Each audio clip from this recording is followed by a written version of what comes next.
Na segunda aula do cronograma. A aula de hoje a gente vai falar sobre a construção do templo de Salomão. Vai ser o tema da aula de hoje. Então, todas as dúvidas que vocês tiverem sobre essa magnífica obra, a gente vai conversar hoje sobre sua construção, significado, né? Não é toda aula que a gente pode ter um templo, né? Aqui. Não foi montado por Salomão, mas foi por alguém quase igual a ele, né?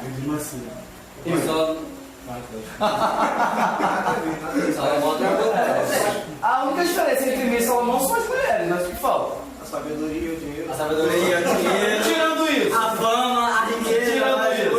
A beleza. A beleza era bonito. As mulheres.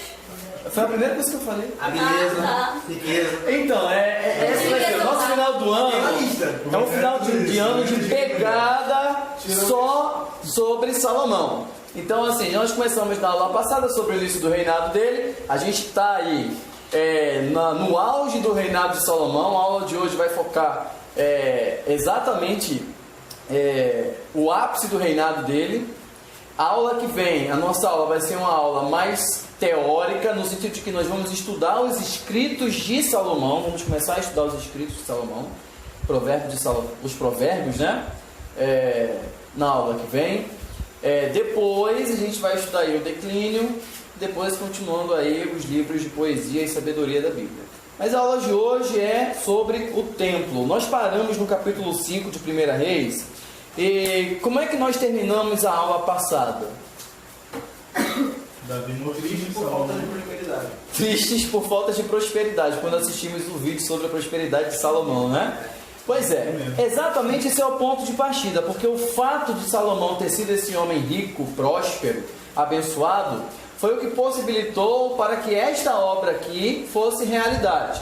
Vamos lembrar que esta obra, ela não foi arquitetada por Salomão. Quem arquitetou o templo? Davi. Né? O templo foi um projeto de Davi. Davi chegou a fazer a planta, as medidas, o orçamento do material que ele ia precisar. Quando Davi quis começar a obra, colocar lá a pedra fundamental, Deus foi, parou e disse: o que você está fazendo? Não mandei você fazer nada. Então Davi planejou, arquitetou tudo, mas Deus não permitiu que ele fizesse. E prometeu, segundo o profeta Natã, que um dos seus filhos construiria uma casa para o seu nome. Então vamos lá. Esse filho é Gedidias, também conhecido como Salomão. Por que eu estou frisando os dois nomes de Salomão? Porque veja, Gedidias significa amado do Senhor, mas Salomão significa habitação da paz, ou aquele em que há a paz. Isso demonstra as duas principais características do reinado de Salomão, que foi um reinado de paz, um reinado pacífico, sem guerras, tá? Um reinado de amor, caracterizado não só pelo amor de Deus em relação à sua aliança, mas também ao amor, o amor matrimonial.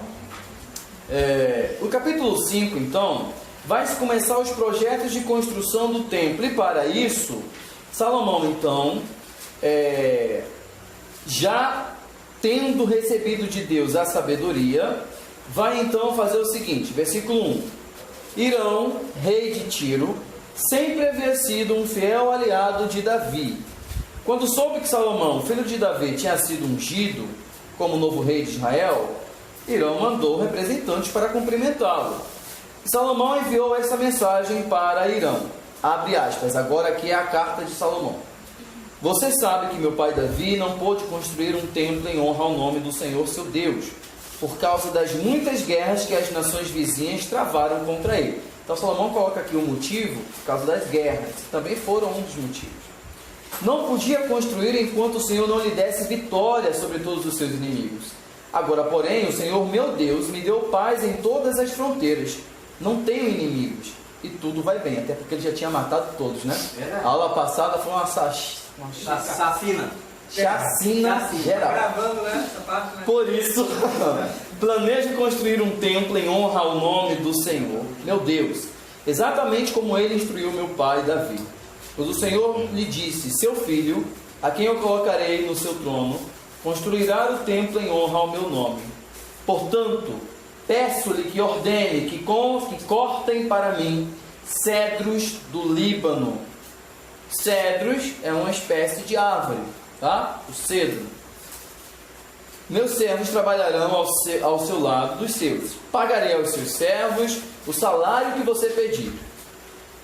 Como bem sabe, ninguém aqui corta madeira como vocês, sidônios. Por que sidônios? Veja, porque Sidom, né, era uma das cidades do reino da Fenícia, que era o país de Irão. Na verdade, ele era rei de Tiro. Tiro era a capital da Fenícia, e que incluía essas cidades de Tiro, de Sidom. Então, os sidônios são conhecidos como os fenícios, aqueles habitantes lá de Tiro.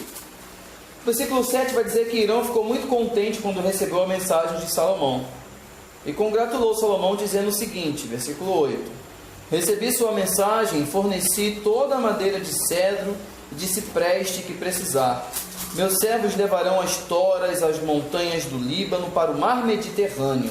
Ali colocarão as toras em balsas e as farão flutuar ao longo da costa até o lugar que você escolher.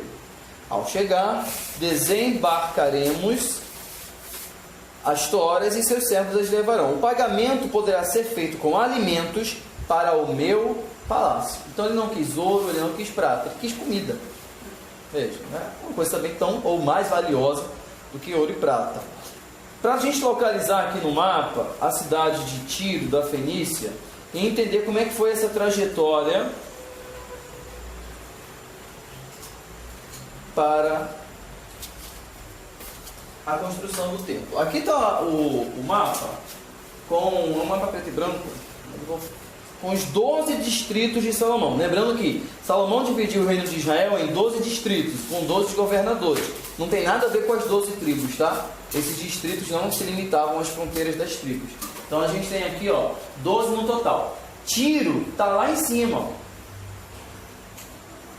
Capital do reino da Fenícia. É uma cidade portuária, né? Está de frente para o mar Mediterrâneo, o grande mar. Para fator de curiosidade, os fenícios foram os primeiros dos povos a serem pioneiros. Eles foram pioneiros nas navegações. Então, os primeiros marinheiros do mundo que a gente tem documentado, a civilização marítima, foram os sidônios, os habitantes lá da Fenícia, em Tiro. Eles conquistaram o Mediterrâneo todo, aquelas ilhas de Chipre, a região da Grécia ali. Foram eles que conquistaram aquilo tudo. Então, olha só, vinha lá de cima e descia até o porto de Jope, que ficava aqui no litoral de Israel. Do porto de Jope, ia de carruagem até Jerusalém. Por que essa trajetória era feita de navio e não de carruagem, gente? De Jerusalém até Tiro. Pela quantidade Ótimo fator. A quantidade do material, de madeiras. E foi fator tempo também. O que é mais rápido, uma carruagem ou um navio? Navio. Pois é, o navio que era movimentado a vento na época, mas o vento é bem mais forte, né? Do que cavalos.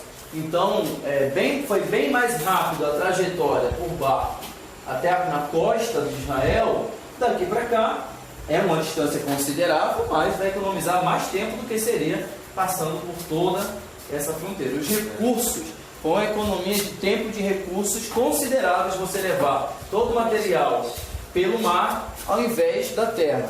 Então aí a diferença.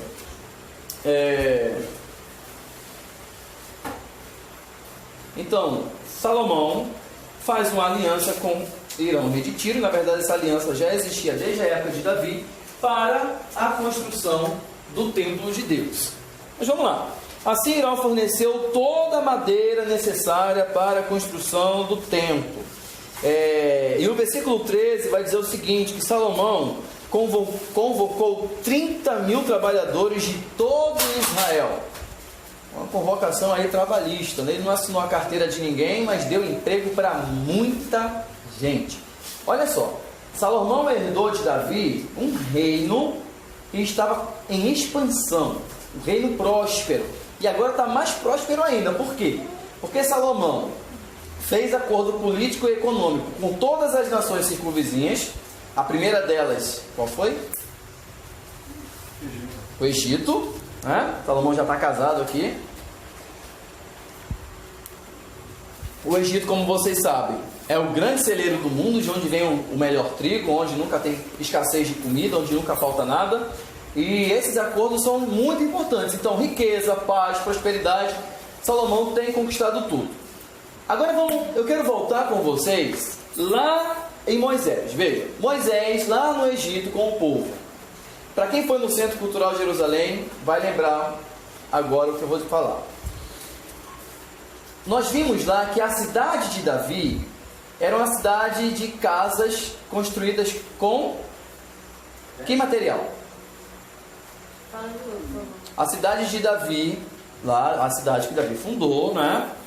Eles construíram casas. Davi fez uma política de construir casas para o povo, né? O povo começou a construir casas para morar. E qual era a matéria-prima dessas casas? Madeira? Cedo? Não. Palha. Tijolo. Tijolo que era feito de palha. Por quê? Porque por 400 anos no Egito, os israelitas, ele nem foi, hein? Por 400 anos no Egito, os israelitas trabalharam fazendo o quê? Tijolos para o faraó. Desculpa falar mais alto. Se tornaram até especialistas. Então, olha só, 400 anos são 4 gerações. Naquela época, né? Cada geração 100 anos, são 4 gerações. Então, passado de geração em geração, a fabricação de tijolos. Era o que eles sabiam fazer. Tijolos. Né? Passaram 400 anos trabalhando para o faraó. Agora, em sua terra, com o rei, essa política agora vai ser voltada para eles mesmos. Mas Saul, inicialmente, não pensou nessa política. Na época de Saul, o povo ainda morava em tenda. Veja só, Saul, rei, o próprio rei, morava em tenda. Então, Saul não pensou nessa política de melhorar a condição do povo e tal, né? Essas políticas públicas, como a gente diz hoje, né? Minha casa, minha vida. Saul não pensou nisso. Quem pensou nisso? Davi. Isso atraiu para Davi apoio popular. O povo começou a gostar de Davi, porque Davi começou a dar casa para o povo, material, o primeiro populista, né? O Getúlio Vargas aí, o pai dos pobres, né? E Salomão continuou com essa política, expandiu Jerusalém, expandiu aí a construção. Mas espera aí, o povo precisa também de quê? Recurso para construir. No Israel antigo, do que o povo vive? Da agricultura, da terra. Mas a terra tem o seu tempo de dar, de plantar, de colher. Então Salomão agora vai dar emprego para o povo. Fazendo o quê? Construções. Aí Salomão agora vai começar uma política de construção civil. Que nem o Sérgio Cabral e Eduardo Paes, há alguns anos aqui no Rio de Janeiro, só que sem corrupção. Tá? Obra, tudo que era espalhado aqui no Rio, o BRT até hoje não está pronto, a Avenida Brasil continua interditada. Então, a gente pode falar que ele foi influenciado pelo Egito nessa prática? Com certeza, tem influência das outras nações. Com certeza, nações mais civilizadas, mais evoluídas, né?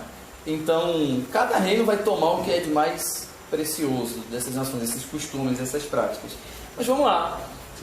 Porém, a construção do templo não podia ser feita com tijolo de palha. Era o templo primeiro de Israel. Uma obra dedicada não a Salomão, mas a Deus. Então, tinha que ser com o melhor material, construída pelos melhores artífices e produzida de melhor qualidade. Israel não tinha esse material. Israel não tinha esse povo qualificado para trabalhar. Aí entra em cena a sabedoria de um rei. Talvez se tivesse sido Saul, Saul não teria pedido ajuda a reis aliados, até porque na época de Saul ele não tinha aliado nenhum. Até porque era um tempo de guerra. Na época de Davi também, Davi tinha Irão como aliado, mas Davi não tinha recurso para aquilo. Nem um palácio ainda Davi tinha. Foi construído depois. Mas Salomão tem recurso, tem dinheiro e tem sabedoria. E aí, há uma diferença. Oi? E tempo. Ele está no início do seu reinado, está na flor da idade. Tem tempo para isso, não tem guerra. Ele não está gastando um recurso com mais nenhuma outra coisa. Veja como Deus preparou todo o caminho para que durante o reinado de Salomão, a única concentração de Salomão fosse em templo e enriquecer Israel. Salomão não teve mais gasto com mais nada. Muito pelo contrário, ele sobejou, ou seja, teve de sobra. Tá? Tanto que depois isso vai ser motivo até de um problema depois. Mas vamos lá. Aí entra a questão da sabedoria que eu falei para vocês. O que é ser sábio? Ser sábio é diferente de ser inteligente. Tá? Inteligência e sabedoria não são sinônimos. Vamos lá. Se sabedoria e inteligência são sinônimos, Salomão não precisava pedir ajuda de Irão para construir o templo. Porque Irão era um super arquiteto. Era o cara das construções, das obras, das grandes construções, da cidade Tiro na Fenícia. Tinha portos, tinha castelos, tinha templos dos deuses deles. Mas o cara que é sábio, ele faz aliança com todos aqueles que lhe convém e faz essa troca de material, faz essa troca de informação. Você me dá o que eu preciso, eu te dou o que você precisa. É a sabedoria de um monarca, a sabedoria de um rei. Tá? Vou dizer que ser inteligente e ser sábio é inteligente você saber que tomate é uma fruta. E ser sábio é você saber que não se deve colocar um tomate na salada de fruta. Nossa, legal. Interessante. Nunca tinha ouvido esse ditado. Se a pessoa gostar de tomate em salada de fruta. Ah, mas aí é uma pessoa muito estranha, né? É falta de sabedoria. Aí é exatamente falta de sabedoria. Vai estragar a salada. Eu não como essa salada. Eu como quando era criança. Hoje em dia Eu amo tomate, mas nada. Hoje em dia eu não gosto, mas antes eu comia. Então vamos lá. A máxima da sabedoria, de acordo com a grande filósofa contemporânea Rayane Evelyn, não coloque o tomate na salada de frutas. É isso. Por mais que seja uma fruta, mas sabedoria é exatamente isso. Salomão conduziu a obra, a construção, baseado nessa sabedoria. Eu tenho que ser sábio em reconhecer as minhas limitações. Se a Fernanda é mais inteligente que eu em certos assuntos, por que eu não vou pedir ajuda dela para fazer aquilo então? Eu tenho que reconhecer, ser sábio é isso, reconhecer as minhas limitações, tá? E ser sábio também é ajudar naquilo que outras pessoas precisam de ajuda. Então aí está a sabedoria. Vamos lá. Então entra então a construção do templo. Capítulo 6. Começa então a construção. Versículo 1. No mês de Ziv, o segundo mês, durante o 4º ano de seu reinado, Salomão começou a construir o templo do Senhor. Então olha só. Quando começou a construção do templo? No mês segundo do 4º ano do reinado de Salomão. 4 anos depois que ele assentou no trono. Ele começou a construir. Aí você pode me perguntar, por que ele não começou antes? Esperou 4 anos?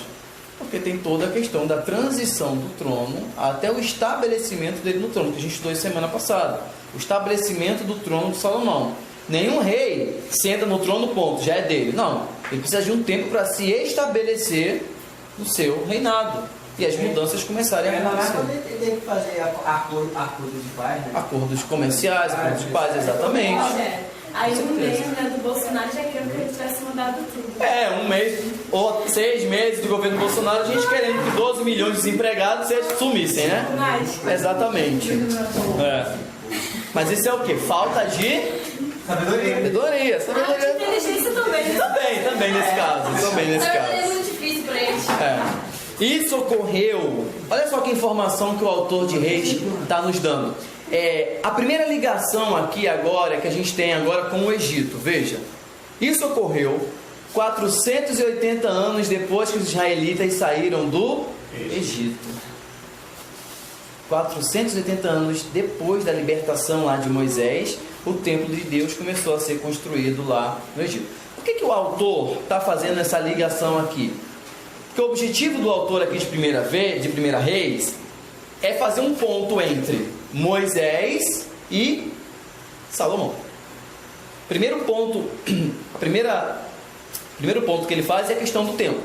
480 anos depois, Salomão começa a construir o templo. Tá? Esse é o primeiro ponto de ligação que a gente tem entre Moisés e Salomão. Durante a narrativa da aula de hoje, de Primeira Reis, a gente vai ver constantemente essa ligação entre Moisés e Salomão. Propositalmente, porque nada da Bíblia é por acaso. O autor ele tem um objetivo em fazer isso.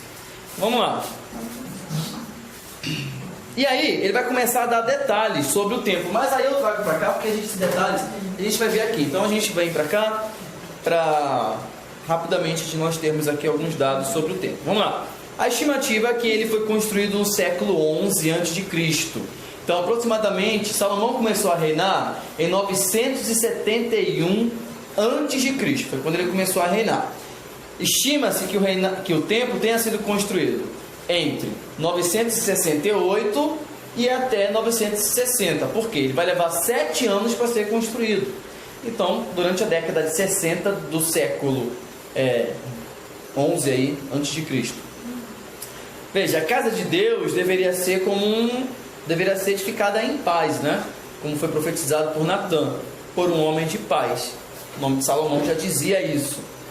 E a construção do templo vai mudar de uma vez por todas a religião judaica.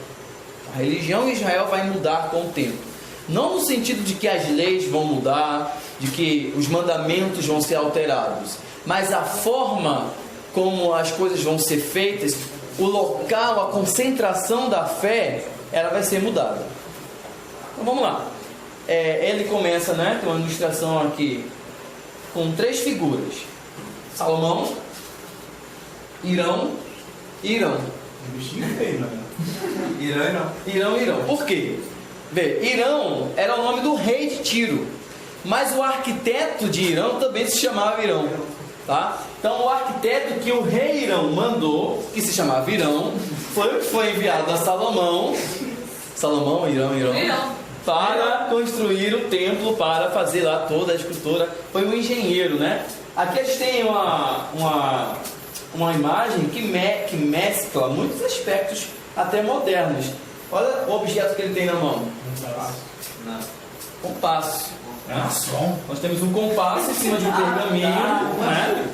E nós temos lá atrás, praticamente o templo já construído. Vocês vão ver que o templo de Salomão, a gente não tem uma figura exata de como ele era.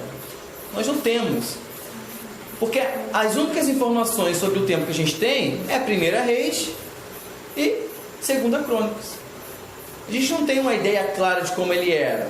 Então vocês vão encontrar modelos como esse, vocês vão encontrar modelos como esse aqui, vocês vão encontrar modelos bem mais elevados. Mas a gente tem as medidas exatas que foram deixadas na Bíblia para a construção. Para vocês terem uma ideia, o templo de Herodes, que é o templo da época de Cristo, ele é bem mais documentado por causa de Flávio Josefo, né? Em sua obra Antiguidades Judaicas e Guerra dos Judeus contra os Romanos. Ele escreveu lá tudo que se podia saber sobre o templo de Herodes, a reforma que ele fez, a ampliação, tudo. Então a gente tem lá em Josefo bem mais informações sobre o templo de Herodes do que o templo de Salomão. Só para fator de curiosidade também, o templo de Salomão do Braz não é de Salomão. Eu estive lá, era assim. Não é. A arquitetura do templo do Braz é do templo de Herodes. Como assim? Tá? E por que nós falamos? Porque Herodes era um rei profano. Ia pegar muito mal para a Igreja Universal se colocasse o nome do templo de Templo de Herodes. Quando a gente pensa em Templo de Herodes, qual é a primeira coisa que vem na nossa cabeça? Bicho? Não é Herodes, é Templo de Herodes. Olha só aqui, eu não sei se esse vai ser cortado aqui, esse áudio, não sei, mas vai, coincidência ou não, eu vou falar. Veja só, quando a gente pensa em... Se aproxima do microfone. Eu estou bem próximo. Quando a gente pensa em Templo de Herodes, vocês não lembram de algum episódio não que aconteceu na Bíblia? No Templo de Herodes? Novo Testamento? Fala, Eric. Fala alto. Não preciso falar mais uma pessoa. Quando diz a Bíblia que só relatava que ele andava como Deus, se vestia como Deus, falava com Deus, e não deu a Deus a glória devida e ele foi morto. Vamos lá, anacronia. Mas acontece, vamos lá. Isso está lá em Atos e esse Herodes não é o Herodes o Grande, tá? Isso é muito comum que aconteça. Não é. Veja, o Herodes lá que não deu glória a Deus e morreu com medo de bicho lá de Atos, não é o Herodes que construiu o templo. Esse Herodes aí é o Herodes Arquelau, tá? Que era filho de Herodes. É que nem Irão, entendeu? Herodes é uma confusão. Desculpa, é o Antipas, porque o Arquelau só reinou 2 anos e meteu o pé. É o Antipas. É o louco lá da novela, que assistiu a novela Jesus, e aquele Herodes lá, o maluco lá que só vivia bebendo vinho. Exatamente, essa risadinha aí. Vamos lá, esse negócio aí Mas a gente tem também documentado por Joséfo, isso é doença, anacronismo não é, tá? Anacronismo é um erro, tá? A gente perdoa, tá? Você poderia cometer isso, eu não, entendeu? Mas vamos lá. Mas o Herodes que você falou, que você confundiu, também é documentado por Joséfo que ele se vestia de ouro e se achava uma divindade, tanto que também morreu com medo de bicho também, tá? Também, morreu ruim pra caramba. Mas vamos lá, vou refrescar a memória de vocês. Tem uma passagem na Bíblia que é assim: Jesus purifica o templo. Que legal. Que templo é esse? É o templo de Herodes. É o templo lá, da época de Jesus. O que Jesus fez? Expulsou quem de lá? Os campistas e vendedores que estavam fazendo do templo um lugar de... Vamos lá. O templo lá do Brás, toda a arquitetura dele é baseada no templo de Herodes. Ele não tem nada do templo de Salomão. Nada. Por quê? Eu não tinha percebido isso quando eu fui. Não, ele não tem nada. Olha para esse templo aqui e olha para o templo que você foi. E lembra do templo.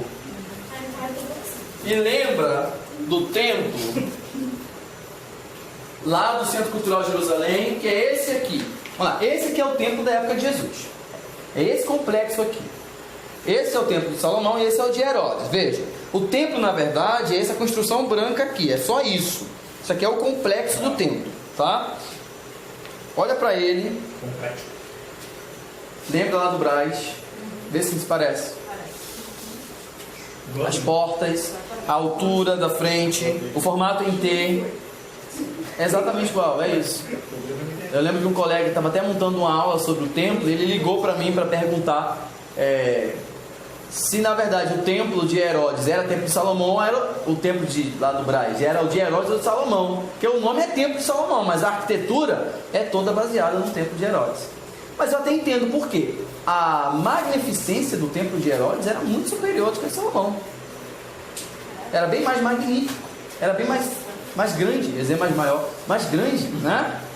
A aproximação com Jesus Cristo, porque quando Jesus viveu, qual era o templo? Era esse, não era esse. Esse aqui tinha sido destruído, era esse. E agora a coincidência aqui, ou não, que eu queria dizer, é que Jesus expulsou os cambistas do templo lá de Herodes, né? Eu não vou terminar a frase, não. Vocês já entenderam o que eu quis dizer. Então, coincidência ou não, né? A mesma arquitetura lá do templo lá que tem lá. Mas os elementos, né, permanecem, continuam. Então, só para questão de curiosidade para vocês saberem aí, tá? Então vamos lá. Continuando. Profanação. Alguma pergunta sobre o templo? Eu coloquei o pôster ali do templo de Salomão para vocês verem depois. Tá ali. Tá. Vamos lá. Material. Salomão juntou um total de 108 mil talentos de ouro, o que equivale a 3.240 toneladas de ouro. 1.017.000 de talentos de prata, que equivale a 30.510 toneladas. E 10.000 daricos, ou na época de Jesus era chamado de denários, tá? Moeda da época de Dário. Tá? Cobre e ferro também em grande quantidade. Então todo o material aí que foi juntado por Salomão para a construção do templo. Vamos lá. E uma frasezinha aqui, né? A sabedoria traz consigo a prudência, a tolerância, a paz e o perdão. É o que nós aprendemos com Salomão. Justamente aqui eu ia falar da questão de Salomão ter pedido ajuda a Irão, que foi um fator de sabedoria. Já adiantei esse assunto. Mas vamos lá. Como eu falei para vocês, os judeus não tinham herança arquitetônica. Eles sabiam construir. Eles não eram formados nisso, né, para construir o templo. Eles eram escravos no Egito, sabiam fazer tijolo e palha. A maioria deles habitavam em tendas ainda, então teve que se pedir ajuda então a Irão, né? O estilo do formato do Templo de Salomão, ele é muito semelhante aos templos suméricos, construídos pelos fenícios, tá? Então tem muita influência das culturas fenícias, das culturas suméricas na construção do templo. Ah, Rogério, você está dizendo que Salomão colocou elementos pagãos no templo? Não. Não é um templo sincrético, mas é uma influência arquitetônica. Todo o período histórico sofre isso, influência arquitetônica. As igrejas no século XIX, no século XX, não são as mesmas construções, eu me refiro a templos do século XXI. Não são. Isso depende da influência arquitetônica do período, tá? Por exemplo, na Idade Média, no período medieval, a gente tem 3 períodos de construções. Temos o românico, que foram as primeiras igrejas cristãs a serem construídas, umas construções de pedra grossa, assim, com pouca luz. Depois veio o gótico, né? Exatamente, a Notre Dame, aquelas catedrais magníficas lá. E depois veio aí o barroco, como aqui no Brasil a gente tem muitas igrejas barrocas, e até os templos evangélicos também. Hoje em dia, o que está em voga? Aqueles templos mais modernos, sem púlpito. A maioria das igrejas hoje não tem essa questão dos pastores, os presbíteros sentarem lá na frente. Até as mais tradicionais estão abolindo essa prática, né? Tem a questão tecnológica que cada vez mais está adentrando na igreja também, tá? Então, assim, toda essa questão tem um prós e tem um contra. Tem um prós porque a igreja está se modernizando no sentido de que está atraindo pessoas, né? Está crescendo, está se expandindo. Mas há o contra de que cada vez mais que se nós lemos a Bíblia no Data Show, menos pessoas acham um livro de Abacuque na Bíblia. É verdade. Então esse é o problema, né? Então assim, eu sei que com vocês não tem esse problema. Vocês são investigadores. Mas imagina uma pessoa que não tem o costume de ler a Bíblia, vem para a igreja e toda vez conta lá com o texto da Bíblia lá em PowerPoint, lá no Data Show. Quando tiver a necessidade de abrir a Bíblia, ela não vai achar o livro. Ela vai abrir em Gênesis, ela vai ficar procurando lá. Vai no índice. Vai no índice. Eu sei que é uma certa verdade, mas gostaria da sua opinião. Tipo assim, a tecnologia é muito boa, mas em certo ponto acomodou os crentes. Com certeza, a tecnologia sempre acomoda. Isso começa na sociedade e a gente traz isso para a igreja. Eu sei que acomoda de fato todos, mas eu falei especialmente em crentes. Sim, especialmente conosco, que não deveríamos ser acomodados. Porque eu sei que não era exatamente isso que o apóstolo estava falando, mas eu vou aqui parafrasear. O não sermos conformados com o mundo. Se o mundo está se conformando com o uso da tecnologia, nós devemos ir contra essa conformidade. Então é simplesmente isso. Eu estou utilizando aqui o texto de Romanos 12:1 para parafrasear, para colocar nessa situação. Então assim, se nós estamos vendo que a igreja está acomodada demais com o uso da tecnologia, seja na liturgia do culto ou em suas tarefas, atividades, o mais sábio seria tirá-la por um determinado tempo para que as coisas pudessem ser corrigidas. Oi. Já era, porque mesmo antes que a gente ter achou aqui na igreja, as pessoas já não estudavam, já não sabiam achar. Não, eu não acredito que já era. Eu acredito que há solução, há remédio. Não, tô falando que já eram acomodados. Ah, tá, sim, entendeu? sim. Não só a tecnologia, pode ter acomodado um pouco, mas há um problema que já existia. Sim. Eu não falo só daqui, né? Eu estou falando assim Eu falo daqui de geral. da minha experiência. Sim, com certeza. A gente conhece, mas... Verdade. A gente está aqui, né? Aproveita, né? Tá perto. Mas realmente isso acomoda. Veja o seguinte, aqui nós utilizamos Data Show, a gente utiliza aqui material digital. Mas o nosso principal material aqui sempre vai continuar sendo a Bíblia. Então, não importa. Por mais que o Eric venha com tablet às vezes, entendeu? O negócio é com ele, mas eu continuo com o livro. Entendeu? Mas vamos lá. A minha Bíblia tem isso, cara. Vamos lá. Então, essa influência dos outros povos na construção do templo, ela foi, e é normal que isso aconteça, tá? O povo que mais copiou os outros povos foram os romanos. Nada do romano é original, tudo eles copiaram dos outros, dos gregos principalmente. E atualmente os cristãos. Parece a Anitta. É tipo isso. Se a Anitta vivesse na antiguidade, seria romana. Vamos lá. Salomão convocou, como eu falei para vocês, 30 mil israelitas, 70 mil não israelitas do país, né, que moravam em Israel, mas não eram israelitas, 80 mil cortadores de lenha, porque era muita madeira. Muita madeira. O interior do templo era revestido com madeira e bordado, banhado a ouro, tá? Ele colocou 550 homens, tá? E 30 supervisores e 3.300 como ajudantes. Então tem cerca desse número aqui de trabalhadores na obra do templo. Isso demorou 7 anos, gente. É pouco. Pensem, antiguidade, sem tecnologia, sem energia elétrica, 7 anos para você construir uma obra magnífica como esta. 7 anos sem guindaste elétrico, sem maquinaria, sem trator, só com a força do trabalho humano. Faz 7 Sem anos furadeira, sem foder, sem nada. Aí você pensa hoje, as obras públicas É 7 anos. que contam com toda a tecnologia, e quanto tempo demora aí para serem feitas? O viaduto do Gramado.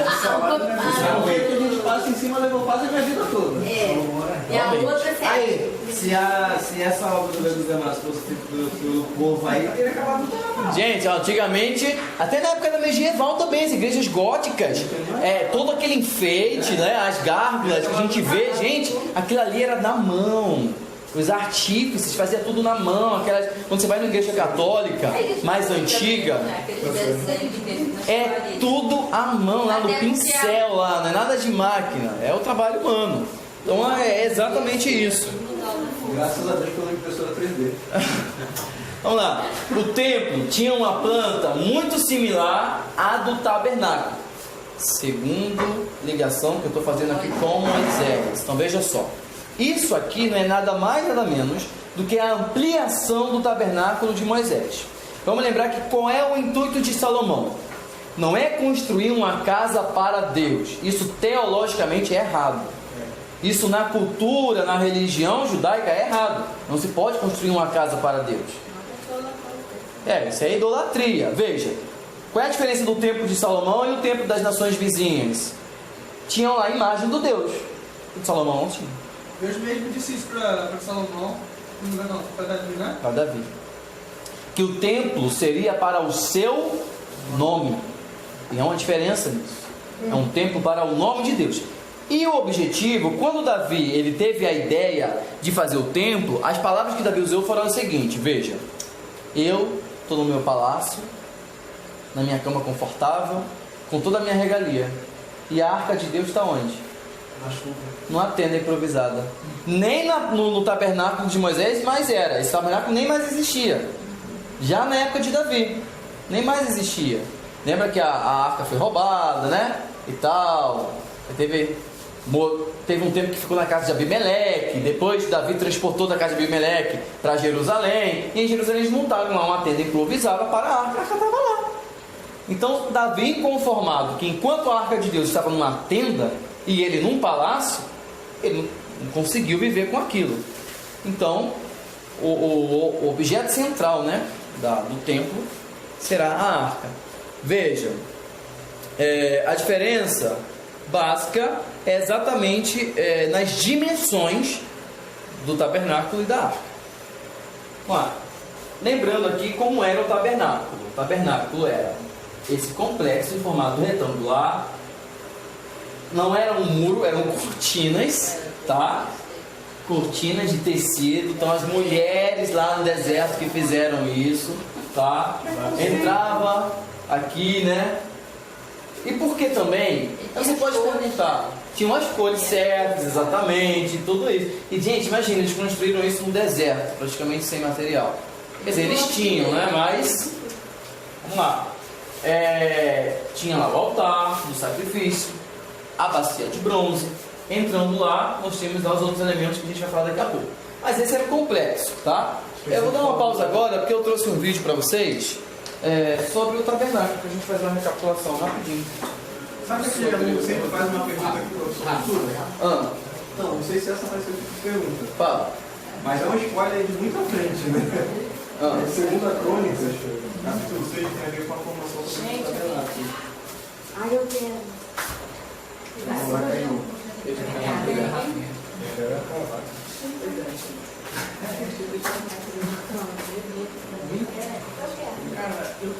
Vou dar uma pausa pra você já. Minha esposa é minha. Fala, Eric. Gente, vamos prestar atenção no Eric. Pode falar. Tem um pouco a ver com a criação do templo, mas é mais uma confusão que é feita. Né? Segunda Crônicas, capítulo 6, versículo 1. Então Salomão disse: o Senhor declarou que habitaria em trevas espessas. Eu edifiquei uma casa para a sua morada, lugar para a sua eterna habitação. Já chegou a ler? Sim. E não está longe, na verdade é o mesmo contexto. Isso aí. Longe assim que eu falo de espaço de livros, que a gente vai chegar lá estudando. Né? É uma das confusões gigantescas que muitas das vezes os ateus usam para debater contra a gente, né? Exato. Eles usam um termo assim, até no livro de Reis mesmo, que ele fala assim, engraçado. Salomão fala que Deus mandou ele fazer, mas Deus não mandou fazer. Entendeu? E aí eles começam a utilizar tanto ateus como alguns cristãos hoje, né? Se dizem cristãos, pelo menos, né? Que esse Deus, esse Senhor, que Salomão criou o templo que habita em trevas, não seria o Deus de Israel. Aí colocam Salomão como primeiro maçom, tal, essas coisas todas, né? Não, rapaz. Nossa, gente, nossa, Exato. Tem essa bagunça toda. Vai ser o espada na mão de Deus. Inclusive os maçons, né, eles usam o templo de Salomão como referência para os seus templos, suas lojas maçônicas. Eles não chamam de templo, chamam de lojas. E Salomão é um grande ícone da maçonaria para eles, tá? Então eles pegam elementos sincréticos de várias religiões que começam no Egito, tá? E das pirâmides, você vê que a pirâmide é um símbolo maçom, o panteão, o frontão grego, romano também é um símbolo maçom. Eles adotam. Na verdade, não é símbolo maçom, mas são símbolos de culturas diferentes que eles adotam para eles. E o templo de Salomão está nesse meio, nessa chave. Tem um livro chamado A Chave de Salomão, não sei se você já viu. É um livro que fala sobre a maçonaria, tá? Quem já leu aí o Símbolo Perdido de Dan Brown também, tem muito também de Salomão lá na maçonaria e tal, esses elementos. Esse texto que você leu de Crônicas, que fala, né, Deus habitaria sob trevas espessas. Veja só que interessante. Referência a trevas espessas. Tem alguns textos na Bíblia que falam que Deus habita na escuridão. Interessante isso, né? Cabe a nós interpretar, eu ia falar aqui, fazer uma exegese, fazer uma exegese. Tem que ser de acordo com a tua hermenêutica.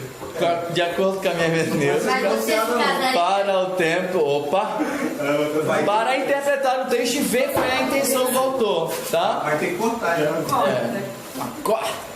E vamos lá. Tô vendo com ela. Dentro dessa linha de raciocínio, só para concluir aqui a pergunta dele. Vamos lá. Essa música aqui no tempo, está profanado meu tempo. Deus habitando. A expressão que é utilizada em Crônicas é Deus habitar no templo, né? Como se o próprio Deus fosse habitar lá. Mas veja, todo lugar e toda situação em que Deus coloca o seu nome, o sentido bíblico para isso é Deus habitar naquele lugar. Seja com lugares, edifícios ou pessoas. Veja. Vamos falar isso aqui. Vai, fala. Provavelmente trevas espessas, está se remetendo, tem bastante essa linguagem na Bíblia, se remetendo a Moisés ao Monte Sinai, onde Moisés esteve lá com Deus, trevas, foram lá com o grupo. Nuvens. Também. Isso, provavelmente se Tem a questão da tradução também, porque né? a palavra que traduz por trevas espessas aqui se traduz por nuvens carregadas. É a questão da tradução também. Então tem essa questão. Mas vamos lá. Vamos lembrar aqui como é que era um exegese a gente faz e a gente resolve isso rapidinho.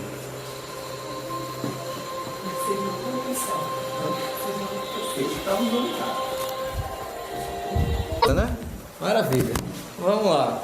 Os levitas. Qual seria agora a função dos levitas no templo? Repare, veja só. Os levitas estão espalhados por Israel. Eles não têm cidade, né? Vocês sabem disso. Não tem uma tribo dos levitas. São espalhados.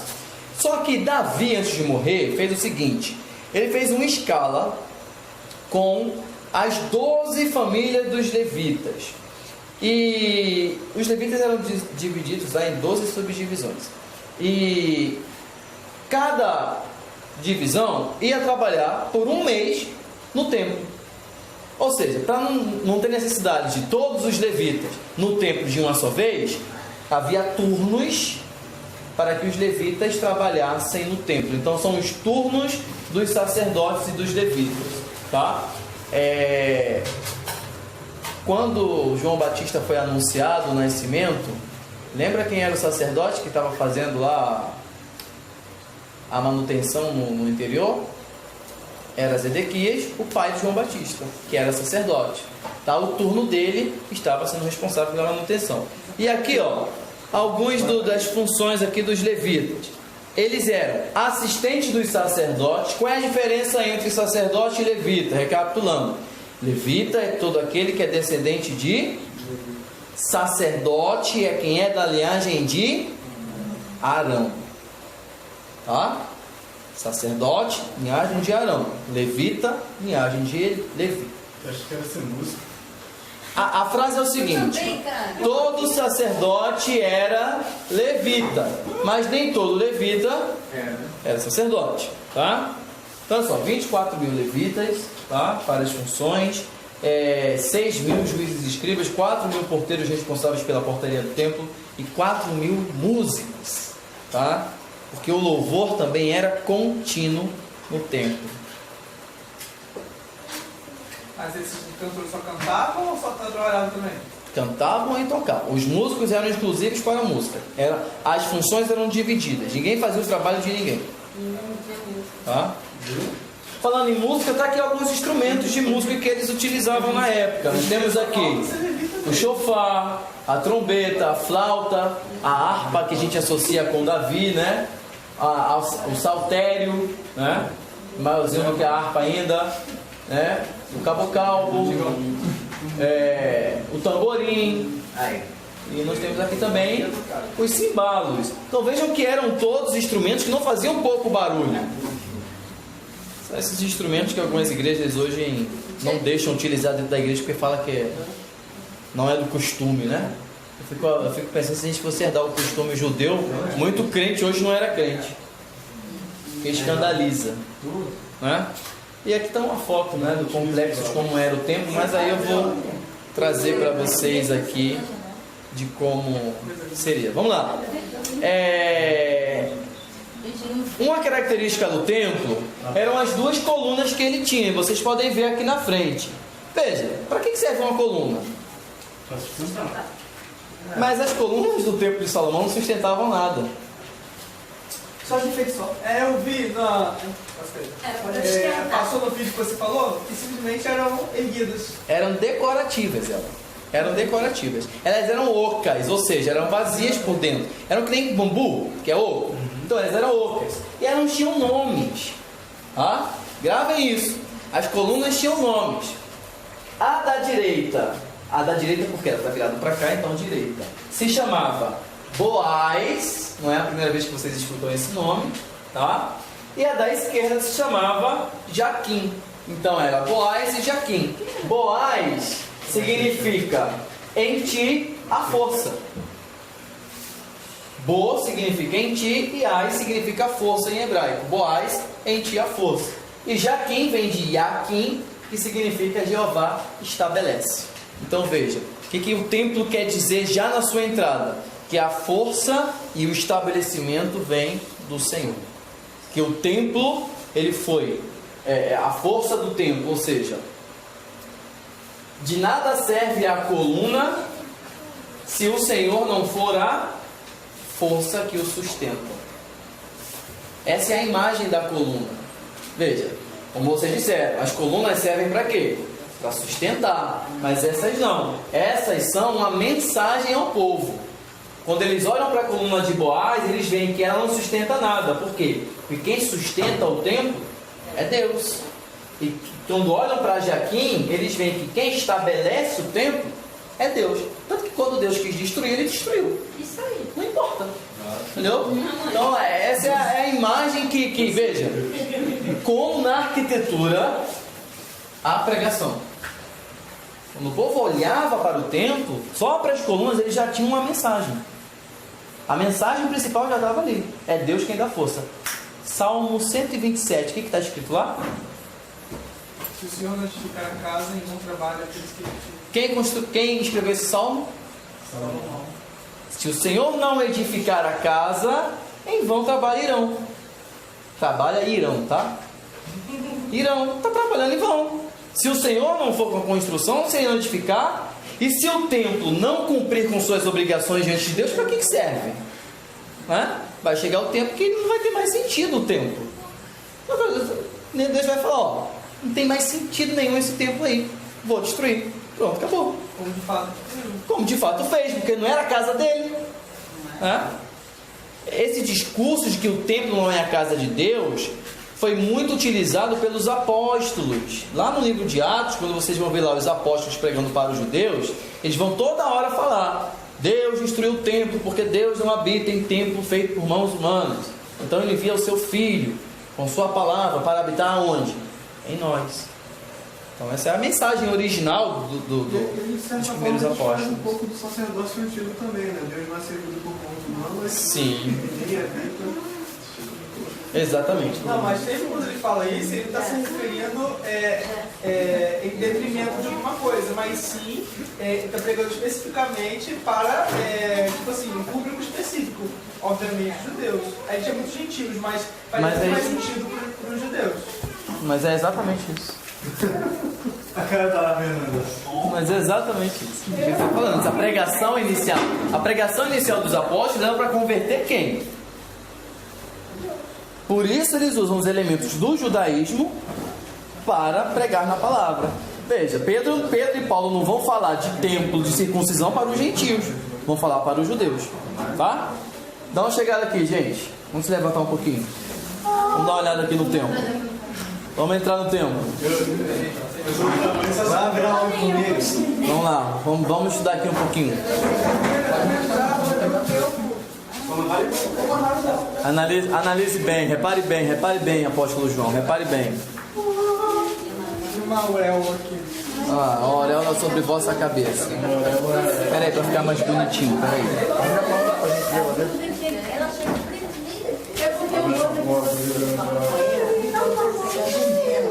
Para ficar mais bonitinho, repare bem, para ficar mais bonitinho. Vamos lá. Bem, vamos lá. Ó, oi?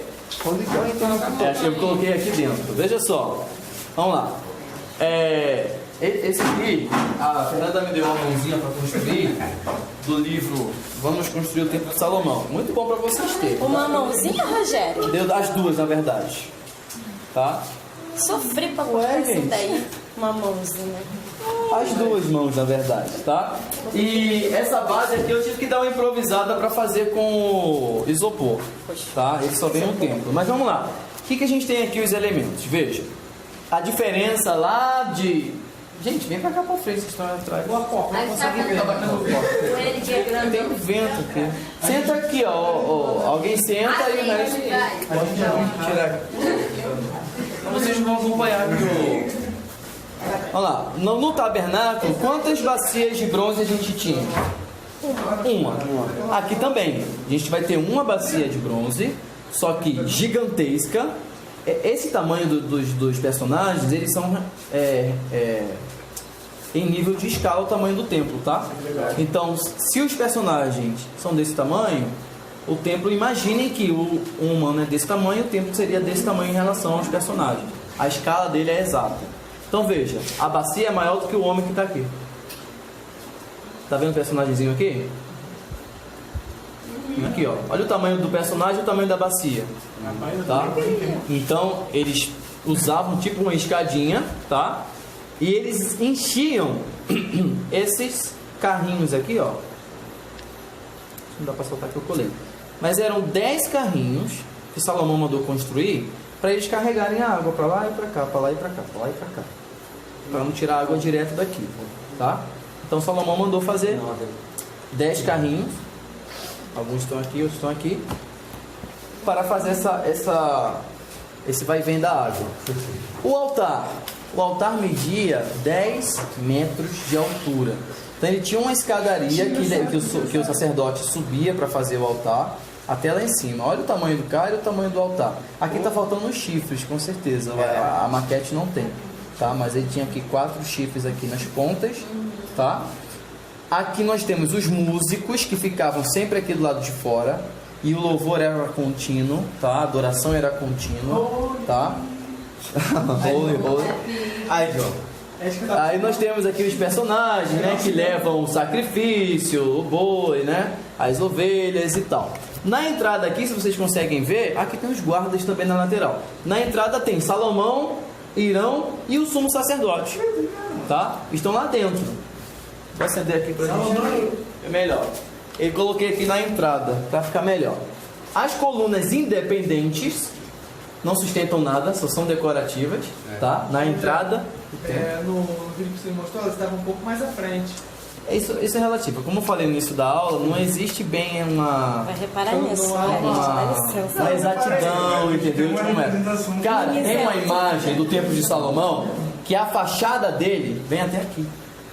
Não, não sei, no tempo lá de... vai. Não, mas eu tô falando de Salomão, entendeu? Mas isso é irrelevante. Isso é irrelevante. Vamos lá, interior. Como é que pode isso? Vamos lá, interior.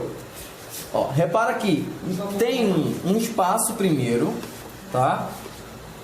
Antes de entrar no lugar santo. No lugar santo, o que a gente tem? Toda a decoração da parede bordada com ramos de palmeira, porque a palmeira é um dos símbolos de Israel, e imagens de querubins. O templo era cheio de imagens.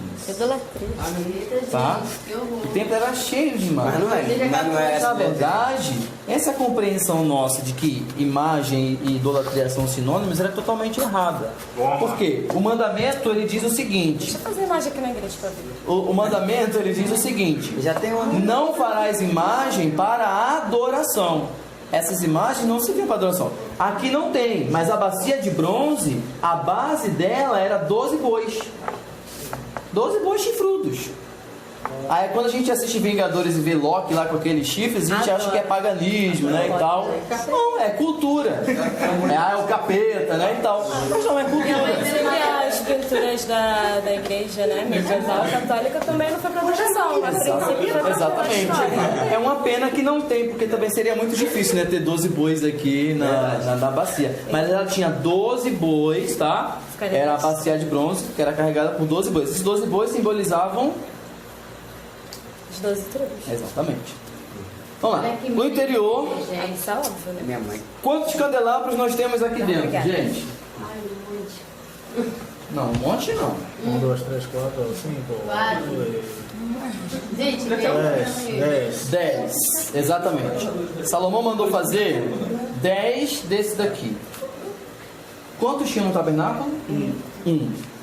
Tá? mostra pro Lívia, que ela tá precisando dele. Ó, Lívia. Tá? Então tinham 10 desses daqui.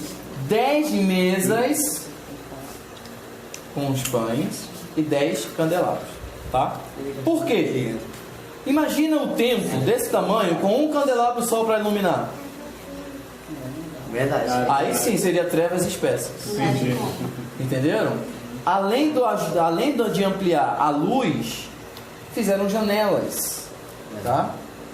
E aí eu cortei desse lado, mas deixei desse aqui, né, Fê? Porque coisa difícil que é cortar isso aqui. Mas essas janelas também ajudavam a iluminação interior do templo, tá? Mas a luz principal, ela vinha 2 candelabros. Salomão mandou fazer mais 10. Né? A mesa com os pães e o altar do incenso bem no meio. Bem no meio aqui. Outra diferença do templo de Salomão, ele não é no mesmo nível. Havia uma escada que levava ao Santo dos Santos. Então o Santo dos Santos era bem mais destacado, não era do mesmo nível do lugar santo. Pode subir aqui, ó. Sobe aí pra ver. Ela vai querer tirar foto. Sobe aí. Tira foto aí. Tá? Dá pra ela não cair aí. Cuidado, só não cai em cima do templo, pra não destruir a obra de Salomão. Ó, vamos lá. Vamos lá. A escada que levava ao Santo dos Santos. No Santo dos Santos, além da Arca da Aliança, o que Salomão mandou fazer? 2 querubins.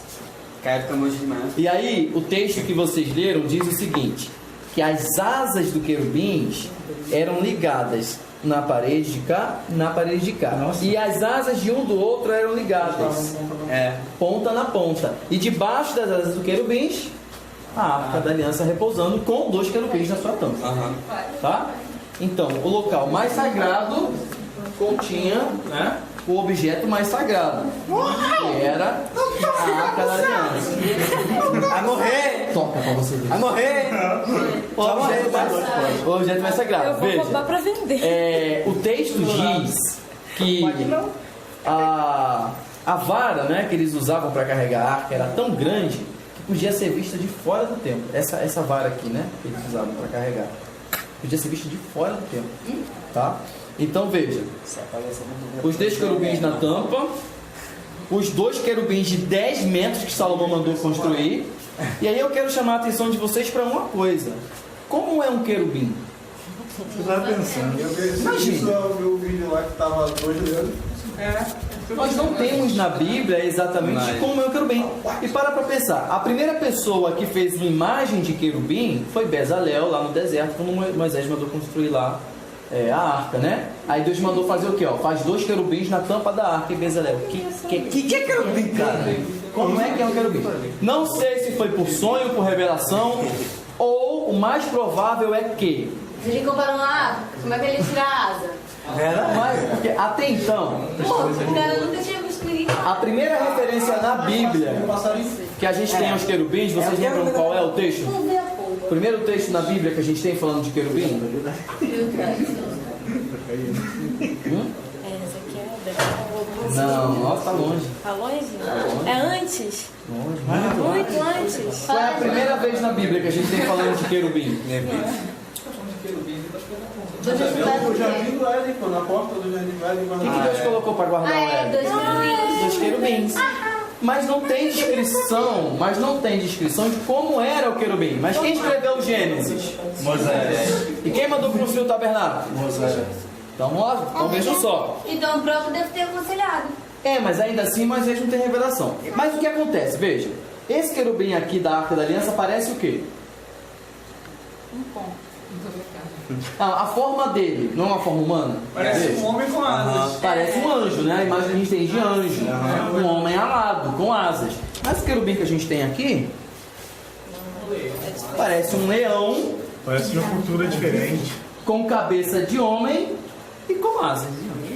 Gente, Então, veja. eu acho melhor a versão humana. Tem vídeos A gente foi. tem alguns livros, tipo Isaías, se não me engano, Ezequiel também tem, Apocalipse também tem, que basicamente, de forma um pouco mais confusa, né, complexa, caracteriza o querubim assim, tudo misturado. Tudo misturado. A gente não tem uma descrição exata do querubim. A gente não tem.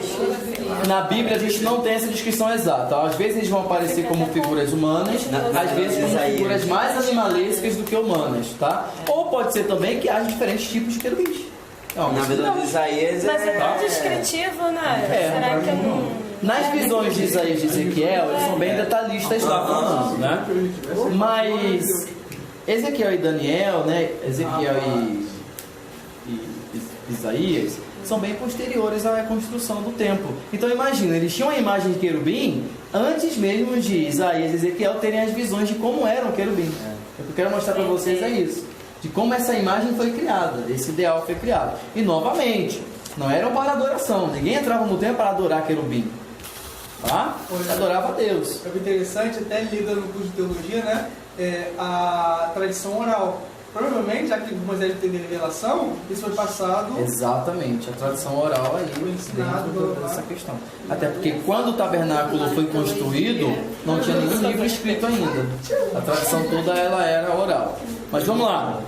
Então olha só, o interior, o que é amarelo aqui é ouro. O chão, parede, teto, tudo, o teto também, ó. Tá? O teto também era de ouro. Tudo bordado a ouro. Diferença, tem uma diferença aqui do tabernáculo. Lembra que quando Jesus morreu, o que aconteceu no templo? Vocês estão vendo algum véu aqui dentro? Não. Era pra ser isso aqui.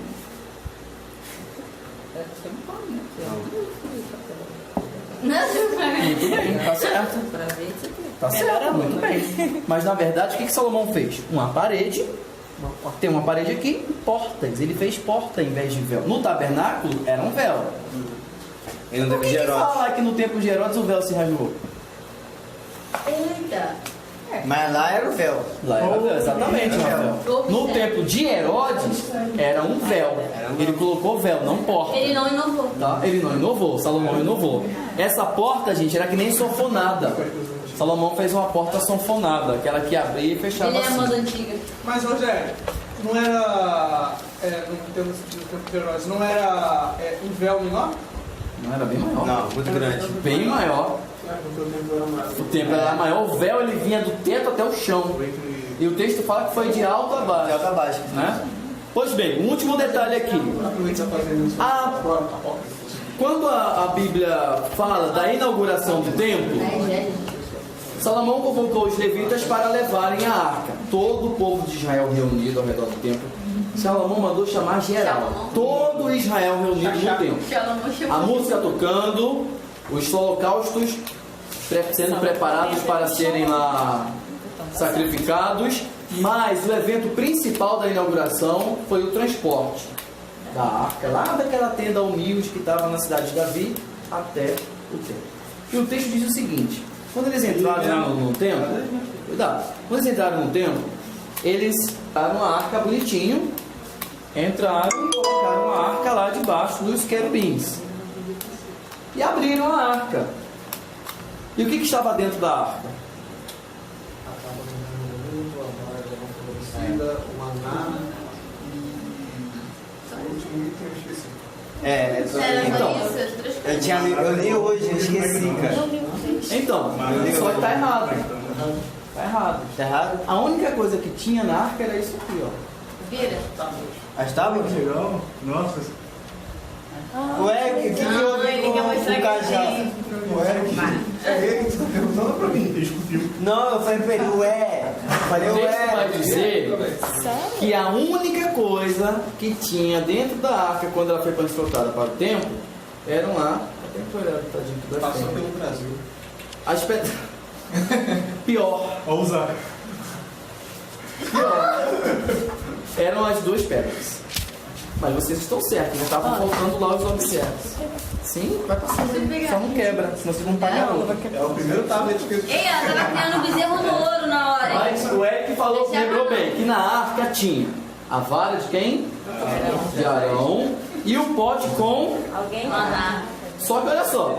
Esses aí estavam criando tudo bezerro de ouro, agora estão dando pedra. Quebrar foi com eles. Veja, o pote de maná não tinha mais maná, gente. O maná evaporou.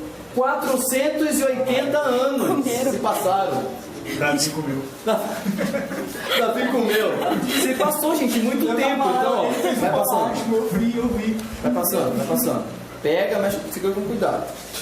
E a vara, que era um pedaço de madeira, madeira com o tempo também desaparece. Tá? Então, consertar isso aí. bom apontamento. Deus não poderia conservar esse material? Assim como conservou a sandália do meu. Assim como conservou a sandália, né? Porque se ele mandou colocar ali dentro, por que ele não conservaria? Ela abriu agora um espaço para a segunda hipótese. A arca foi roubada, não foi? Parece coisa de Natal. Vocês lembram que...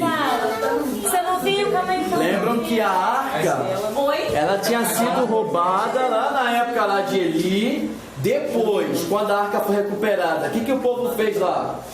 Vocês lembram? Quando a arca foi recuperada, o pessoal foi dar uma de enxerida e abriu a arca para ver, e Deus mandou uma praga para matar o povo. E a arca caiu, não foi? Mas quando caiu, já não tinha mais essas coisas. Então, duas hipóteses: ou roubaram esses itens, ou os filisteus, tocou na arca, tá vendo? Pode. Ou os filisteus, ou os próprios israelitas lá, quando lá abriram a arca lá, para ver, eles podem ter roubado esses itens. Você tinha presente só uma pessoa. Eu achei que era pesadinha, né? Como é que eles pegaram? Eles pegaram, mas Deus matou. Mas a gente naquele dia A morte não era na hora. A morte não era na hora. morte vinha depois, a consequência vinha depois. Tá? Agora tirei uma foto aqui do Tira a foto aí, tira a foto aí. Só que a arca tá aberta, né? Cadê os itens? Cadê o propiciatório? Na verdade, Os caras viu o Brasil. é assim, ó. Passou do tamanho. A arca chegou no Brasil. Então era isso, gente. Não. A arca Alguma dúvida, alguma pergunta? Pai não. Aí, ó. Tem nem teu patente. Ai, pai, conheci Até o cara falou. Aí quando você cara, questão da 7 e 8. A referência de que só havia as tábuas dentro da arca quando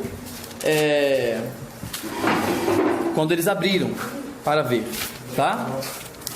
E aí, gente, teve o transporte, a celebração, a festa durou 14 dias. Por quê?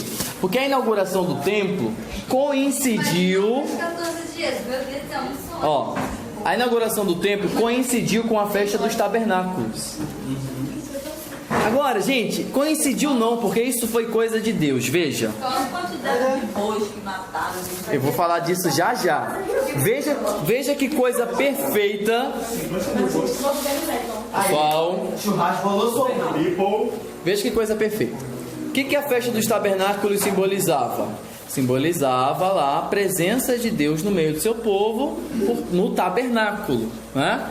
O que o povo tinha que fazer na festa dos tabernáculos? Montava cabanas e habitava nas cabanas por 7 dias para lembrar o tempo de peregrinação no deserto do povo. A palavra tabernáculo vem do verbo tabernacular, que significa habitar, fazer habitação. Durante a festa dos tabernáculos, Salomão inaugurou o templo para a habitação de Deus. Então foram 7 dias de festa dos tabernáculos e 7 dias de inauguração do templo. Então foram 14 dias, na verdade, no total de celebração. Mais um fator. Também foi durante a festa dos tabernáculos que Jesus de Nazaré nasceu. Quando João fala que o verbo habitou entre nós, ele está fazendo essa referência festiva também. Foi lá naquela festa, durante os judeus estavam celebrando lá a festa lá dos tabernáculos, que Deus veio habitar com o seu povo. Então olha só, 3 eventos. Ninguém sabia que Só de falar que Maria foi a segunda arca da aliança. Aí bota o tabernáculo e deram um ponto. Tá pronto, tá junto, tá perfeito. A Betânia falou da questão do número de sacrifícios que foram feitos. Milhares. Milhares. Churrasco rolou a solta nesse dia. Olha só, tá lá no capítulo 8, versículo 63. 22 mil bois e 120 mil ovelhas. Tá? É também a quantidade de gente. Imagina. Versículo 63. Capítulo 8, versículo 63. Tá? E aí Salomão fez uma oração. Deus apareceu a Salomão pela segunda vez, tá? Renovando a aliança que ele fez com Moisés e com Davi. E aí, gente, um dos textos mais famosos da Bíblia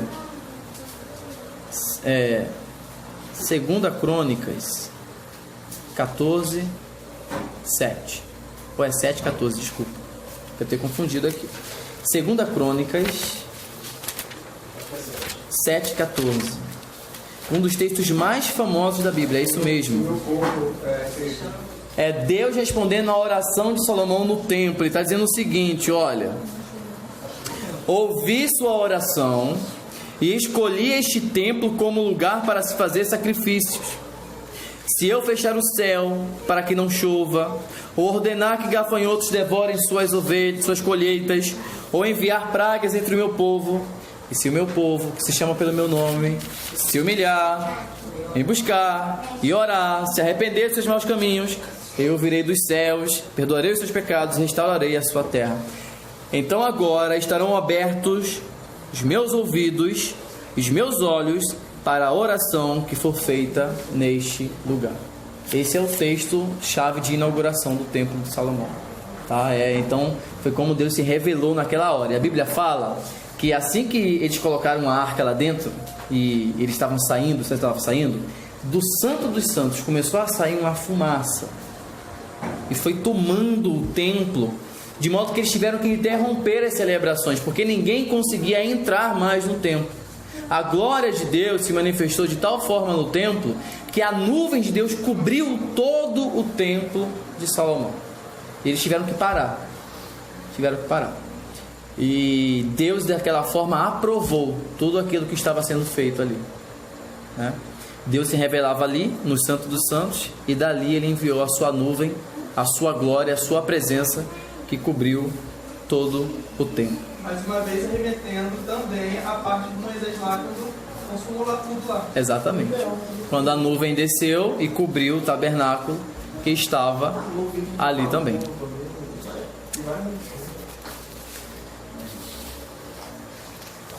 Bom, esse foi o estudo dos capítulos 5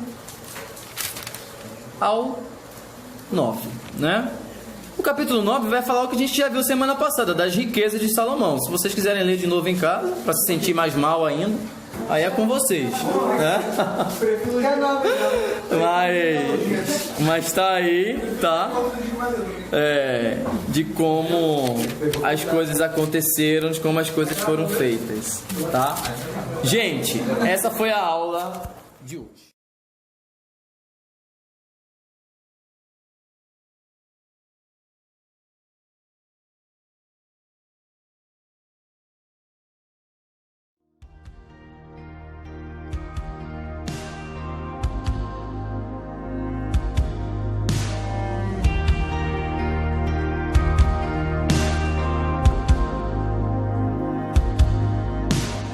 Everything is temporary, God, you're never ending.